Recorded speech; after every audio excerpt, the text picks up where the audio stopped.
In this section, we'll be dealing with equations. Equations set two expressions equal to one another. Here are a few examples of linear equations. In order to be a linear equation, the power on the variable must be 1. This property says that if the same number is added to both sides of an equation, an equivalent equation results, one that will yield the same solution. The multiplication principle is similar to the addition principle. As long as you multiply both sides by a non-zero number, it is an equivalent equation. You have many liberties in solving equations, as long as properties are followed. But to avoid mistakes, let's follow the order stated on this slide. We will start by removing parentheses, and then if there are any fractions, we will clear denominators. Step 3 says to completely add like terms on the left-hand side and do the same on the right-hand side. With step 4, we're now moving across the equal sign to get like terms together. We will move by adding the opposite.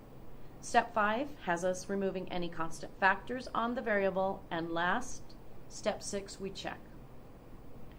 Start at the top of the list. There are no parentheses and no fractions. If we focus on the left-hand side, there are no like terms to combine, and same on the right. Therefore, we're down to step 4, where we need to move across the equal sign. I always start by focusing on the variable and move the smaller variable to the larger. This will keep the coefficient positive. To get rid of 7x on the right so it can be combined with the variable on the left, we begin by subtracting 7x from both sides. With the variable having been moved from right to left, we now move the constant from left to right. Subtracting 3 from both sides leaves us with the solution. We don't have to perform the second to the last step since our coefficient is already 1. It is strongly advisable to check if you substitute what you believe is a solution back in for the variable in the original equation and get the same number on either side, you do have the solution. Here we begin by removing parentheses, distributing. Be careful distributing, since it's a common mistake to forget to distribute the negative as well as a number to the second number inside the parentheses. After distributing, the numbers are freed up so that we can combine like terms. Focused on left-hand side, combining like terms, and then do the same on the right-hand side. Now we're ready to move terms across the equal sign. It is at this point that we will need to add the opposite to move terms to the opposite side of the equation. Again, I like to move the smaller to the larger variable. The constant will then go the opposite direction. In the end, the variable ends up on the right-hand side.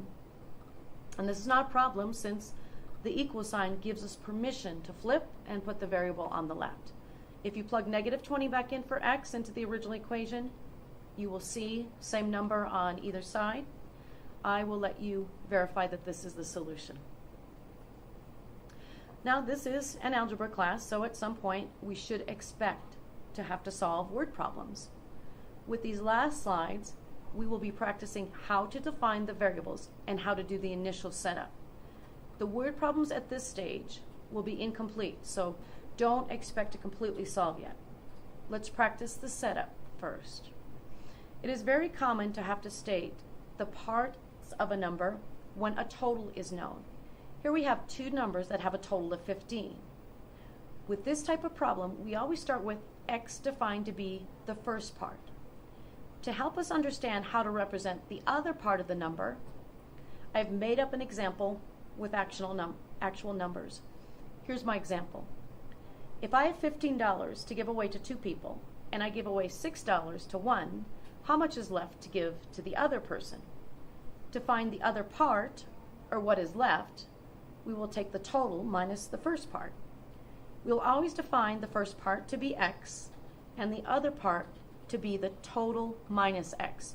If you add the two parts together, x and 15 minus x, you get 15.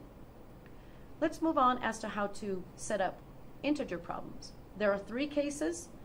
The first is us finding how to add or combine 3 consecutive integers. The example of 4, 5, and 6 is to remind us that integers are 1 apart.